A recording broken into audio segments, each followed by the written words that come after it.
பகல்காம் தாக்குதலுக்கு பதிலடியாக பாகிஸ்தான் மீது இந்தியா மேற்கொண்டு வரும் ராணுவ நடவடிக்கைக்காக பிரதமர் மோடிக்கு முன்னாள் ராணுவ வீரர்கள் பாராட்டு தெரிவித்துள்ளனர்.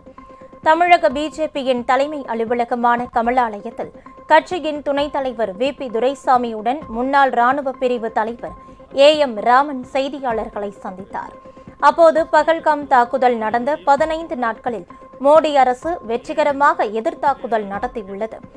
ஆனால் முந்தைய காங்கிரஸ் ஆட்சியில் நடந்த மும்பை தாக்குதலுக்கு இதுபோன்ற பதிலடி கொடுக்கப்படவில்லை என்றார்.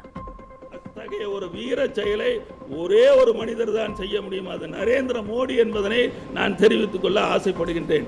அது மட்டுமல்ல, 3 போர்ஸுகளும் ஆர்மி, நேவி, ஏர்ஃபோர்ஸோட கோஆர்டினேஷனை பார்த்தால் நிச்சயமாக வியக்கத்தக்க வகையிலே இருந்திருக்கின்றது.